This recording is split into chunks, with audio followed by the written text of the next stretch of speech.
Also been an important part or an interesting part of how people have talked about your role here is how your role has reshaped the perception of masculinity. And I'm not sure you planned on that, but you are an incredibly supportive spouse. Has that been an evolution for you? And do you think that's part of the role you might play as first gentleman? It's funny. I've started to think a lot about this. I've always been like this. My dad was like this. And to me, it's the right thing to do. You know, support women.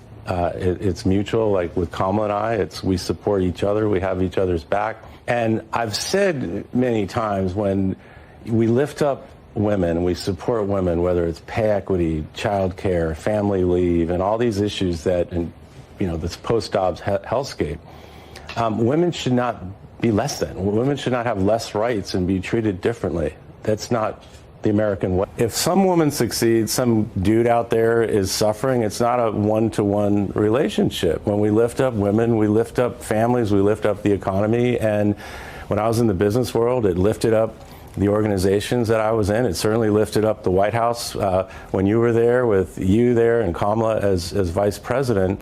It was a great workplace there. There's a pop culture phrase, wife guy, which you've kind of been known as. Are you familiar with this? I've heard about it. As called a wife guy, a proud wife guy? How do you feel about that? Well, if I do something annoying to Kamala and she gets upset, I'll just show her that article. Right. And I'll say, I'm trying. Or a t-shirt or a mug. Yeah. Boy, oh boy, oh boy, oh boy, oh boy. We got to talk about alleged wife guy who is a feminist, okay? Trailblazer among men.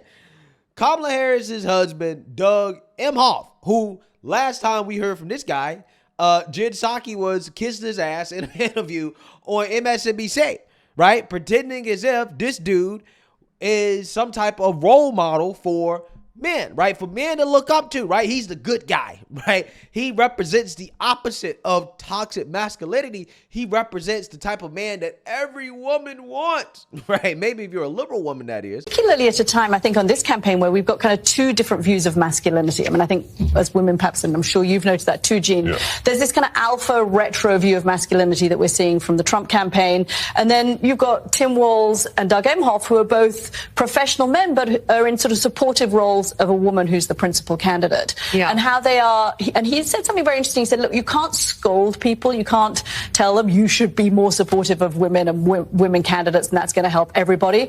But he hopes that by leading by example, by talking about the fact that he loves his wife, that you can make space for women to rise to the top, and it doesn't diminish your masculinity. But we got to talk about a bombshell story that has come out here that shows that Doug Emhoff is, in fact, the exact type of man that these liberal women claim that they hate so much, right? He is that guy, right? It sounds to me like Doug Emhoff listens to Future, okay? Because he's toxic as hell, again, according to the liberal definition of toxic, okay? Because there was a story that came out about Doug Emhoff forcefully slapping his ex-girlfriend for flirting with another man in booze-fueled assault after date to star-studded gala. Okay, so apparently this story is coming out from the Daily Mail, and it involves Doug Emhoff in May of 2012 at the Cannes Film Festival in France with his ex-girlfriend waiting in the valet line, and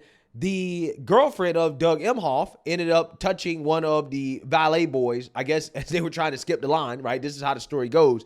And Doug got upset, right? He thought that she was flirting with the guy and ended up slapping the hell out of her, right? Slapped her so hard that she spun around, okay? Did a 360, right? This is what the witnesses said, okay? The pimp hand is strong with Doug, right? he got a mean pimp hand. He Emhoffed her, right? That's gonna be my new verb. That's gonna be the new verb that I use to describe a man slapping a woman, right? He Emhoffed her.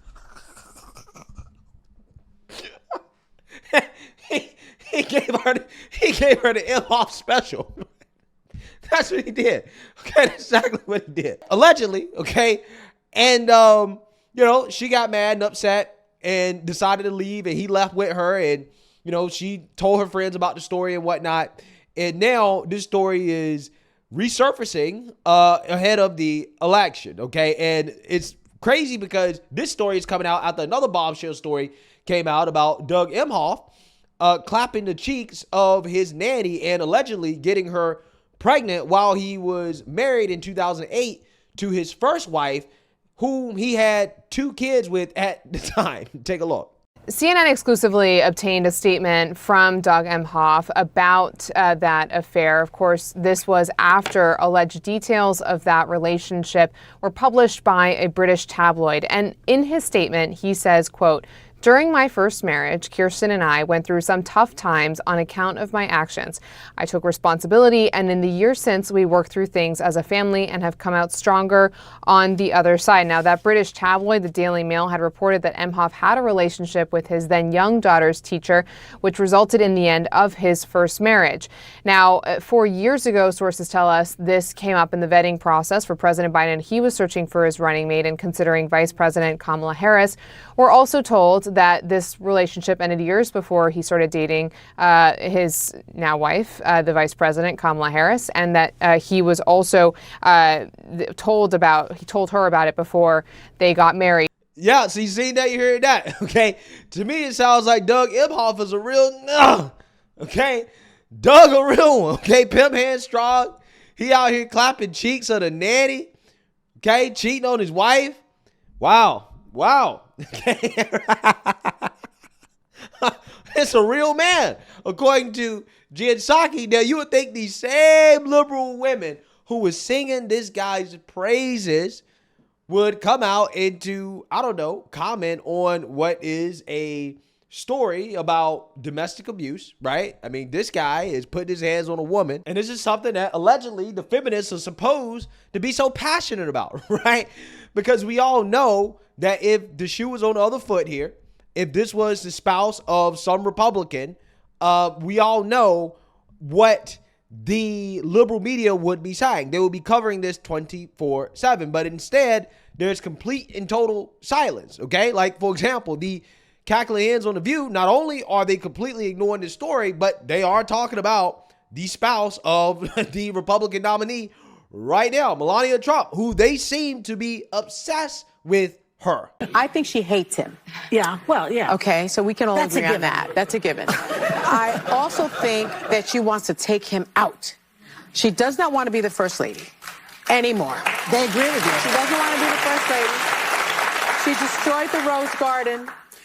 Who hates Christmas? Melania Trump hates Christmas. She doesn't want to decorate for Christmas. She doesn't want care. anything She to doesn't do with care him. about that. She doesn't want to sleep in the same room with him. She can't tolerate him. Allegedly. And she does. Yeah, how do you know all this? Yeah, I don't know. You don't know all this. Allegedly. That's why I say allegedly. And when we all sing happy tunes and sing Merry Christmas and wish each other Merry Christmas, these children are not going to have a Merry Christmas. How dare we speak Merry Christmas? How dare we?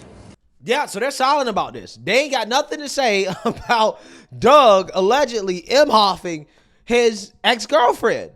When we know that if Doug Emhoff was the spouse of a Republican woman and she was running for president, they would be all over it, right? It'd be the only thing they'd be talking about, right? They'd be talking about that all day long. You would never hear the end of it. Everybody knows it, okay? But again, the silence is deafening. We haven't heard anything from Jen Psaki, right? I would love to know whether or not Jen Psaki still thinks that Doug Emhoff is this great role model, right? Considering how, he's out here cheating on his wife, Emhoffing women left and right. I mean, this guy is the same dude that was kissing up on Jill Biden, right? Wasn't this the same dude kissing Jill Biden on the lips, on the mouth? I got a lot of questions. Joe was old. I don't know if Viagra is enough for him anymore, right? And Jill, she still seemed like she got a lot of energy. And Doug, he probably still the same old ghoul, right? He probably still the same old player, okay? So I wouldn't be surprised if there's more going on here, okay? Because I don't know any married couples that would be cool with this. Your husband kissing the wife of somebody else on the mouth? Come on. Come on now. Joe Biden should have been cool with that. Okay. I'm surprised Joe Biden didn't summon his inner Doug Emhoff after Jill did that. Right? I'm just saying. I'm surprised Joe didn't go full Emhoff on Jill. Maybe he did. I don't know. I'm just saying. Joe allegedly got a bad temple behind closed doors. This is what they say. Okay. All this is speculation. I don't know. It's speculation and jokes. Okay. It's speculation and jokes. I gotta make it clear. It's just speculation and jokes.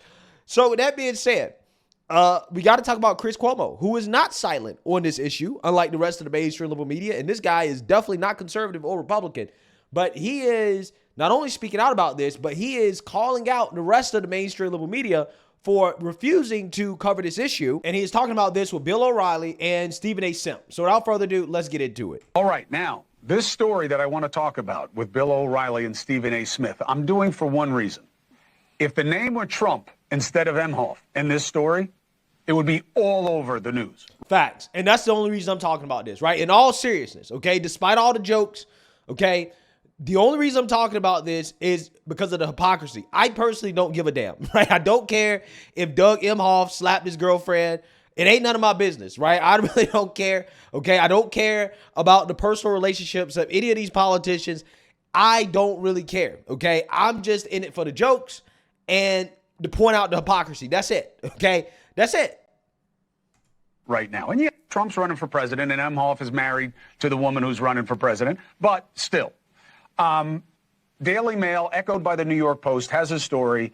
And I know, Post, Daily Mail, but just listen. Doug Emhoff, Kamala Harris's husband, accused of striking a woman he was on a date with at the Cannes Film Festival back in 2012. They say they have 3 friends of the woman who talked to them about this, that she had told them this afterwards. One is a male, at least one of them is a female. The guy says that she called him from the car with Doug, that maybe they had been drinking, and he didn't like how she talked to the valet to get to the front of the line. He smacked her, she smacked him back.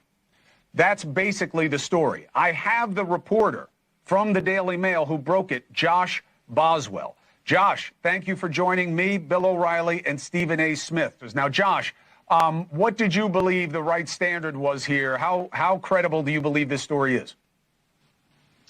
I think it's very credible. Otherwise, we wouldn't have published it. You do not get, as you were just saying, very often people coming forward named. And the reason is they're worried about retaliation. These are very powerful people we're talking about. But what we have here is 3 friends all saying they were told the same thing. 2 of them contemporaneously. This woman, Jane, we're calling her, she called one of the friends immediately after the incident. That's what this friend told me. And that's backed up by the other 2. And it's not just that. We have documents as well. We have messages and a photograph, which evidence the relationship, evidence the trip happened. There's also footage from the event, which shows that she and Doug were there. And you reached out to the woman who was supposedly a New York lawyer, and she did not deny it. She refused to comment. You reached out to the campaign. They didn't deny it. They refused to comment. Stephen A. Smith. My question is, how long have you been working on this story? How soon or how recent was it that you received word of these allegations that are being leveled against the potential first man? So I've been working on investigations into Doug Emhoff for a little while. I mean, you can see, so I work for the US website dailymail.com, and we published in August a story about Doug having an affair with his daughter's teacher, grade school teacher at the time, her nanny. So I've been investigating him for a while. This story I've also been working on for several weeks. So, this was a thorough investigation, something that I put a lot of work into. Yeah, so Doug Emhoff basically is saying this story is not true.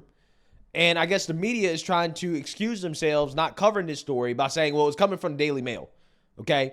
Notice how CNN referred to the Daily Mail when they acknowledged that the Daily Mail story was true about the affair. They said it was a British tabloid, right? They didn't treat it with any type of legitimacy, right? In regards to, the outlet.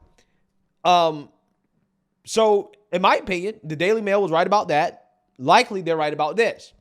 Now, in all seriousness, I personally do not think it's okay to hit a woman, right? You should not be hitting women, okay, especially in public like that as a man, right? Personally, okay? Now, again, I ain't got nothing to do with it. What happens to other people's personal relationships, I'm just giving you my take on this in regards to how I personally feel about men hitting women. I feel like as a man, you got to understand that you're a lot stronger than women, right? That men and women, physically speaking, are not equal, right? That men, on average, are going to be much stronger than women, and you can do a lot of damage. And it's not something that I would ever condone, right? And it's something that I feel like a man should not hit a woman unless his life is really in danger, okay? I've been in situations like that where you're out in public with your girlfriend and, you know, you get drunk and she might do something that's a little sketchy, right? Out in public that you don't like.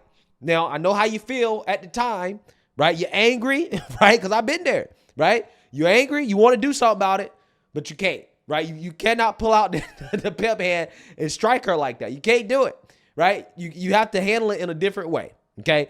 So all that is to say, again, if this had been a Republican, this is what the mainstream liberal media would be talking about. We be having all these different stories from all these women coming out talking about how this is so bad, this is so terrible, and that this type of domestic abuse should never be tolerated. It should never be celebrated. In fact, this guy should be nowhere near the White House. This is what they be saying. They say he's a disgrace. It's a disgrace that he's in the White House right now. This is what they be saying.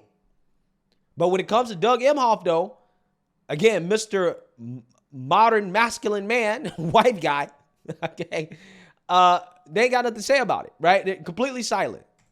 If it were Trump or anyone related to him, it would be on every TV show that is on right now. And that's why I think in the interest of fairness, you should look at it. I don't blame you. Yeah, I mean, look when Dana wife slapped his wife. Dana wife slapped his wife on video. I remember covering that story, and the media was all over it. They were talking about it.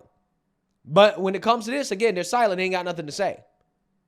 You for bringing up the story, because in fairness to Donald Trump, which is not something you hear me or most people say all the time, it is absolutely true. If this were him, it would be all over the place. It would be printed. It would be publicized everywhere. We also have to take into account 2018, when then Senator Kamala Harris, obviously when the whole Brett Kavanaugh situation, not as far back as 2018, but when Brett Kavanaugh was obviously running for the Supreme Court, I think it was around that time actually, and I remember her wearing all black and saying she was wearing all black, and I wore black today in support of all survivors of sexual assault or abuse. And it was a hashtag, believe survivors, et cetera, et cetera. And so when you do something like that, it's going to be politicized. And if people believe you've politicized it, the second they get an opportunity to politicize something against you or unfavorable to you, they are going to pounce on that. Yeah, I mean, is anybody surprised? I mean, this is the same woman that said that she believes Joe Biden's Me Too accusers. And also she called Joe Biden a racist on the debate stage. I mean, she basically said he was racist, okay? But yet she signed up to be his VP. So again, you know, these politicians, they're just a bunch of hypocrites. They don't stand for anything. This is why I chuckle and I laugh when they call people like Doug Emhoff and Kamala Harris and all these other individuals high character people, right? When it's like, no, these people are the lowest of the low when you talk about character. You cannot make it to the top of politics being a so-called high character person. That's just not a thing, right? It's just not a thing.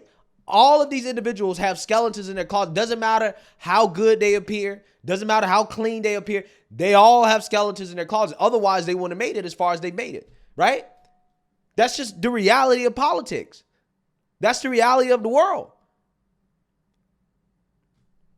So am I surprised that Kamala Harris married an abuser and a cheater? No, right? She don't care. This dude is rich. He got money. He got status.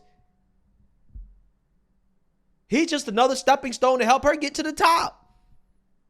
And she has a history of dating in that way. Willie Brown, Montel Williams. Doug Emhoff is just another way for her to ride to the top. From the soul pole to the great white pipe. I'm just saying. That's what it is. You are not going to hear anything from Me Too, Time's Up, or any of them at all. Nothing. But if it were a Republican or a conservative, they would be denying the person accused of due process, because that's what they do, unless it's someone on our side. So what I've just told you is absolutely true. I hate that about this country right now. It is the worst thing about America, that the media has embraced the denial of due process for headlines, for clicks, for money is disgraceful. I will openly confess, I would absolutely positively love to disagree with Bill O'Reilly. I cannot. What he said was right on the money in terms of what has transpired with our media, its coverage, in some instances, in terms of the bias, in terms of the favoritism, in terms of the lack of neutrality, and the absence of due process. Yeah, I mean, Bill O'Reilly know, right? He know personally what they do in order to smear your reputation.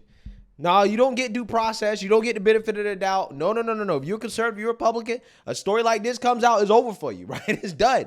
Time's up automatically. You're done, okay? Nobody's going to come to your side. Nobody's going to say, hey, let's hear him out, right? Let's hear his side of the story, what he got to say. No. That's not what happens. But again, the fact that they're not doing that with Doug Emhoff, they're just sweeping on the rug. Again, it tells you everything you need to know about these people on the left, these Democrats. They're not standing on any type of principle. These are not high character people. These are not the good guys standing up for righteousness, right? Against evil and hate and bigotry towards women and violence. They don't give a damn about any of that. All they give a damn about is power and control. That's all they really care about. That's all they do. And they will do anything in order to maintain that.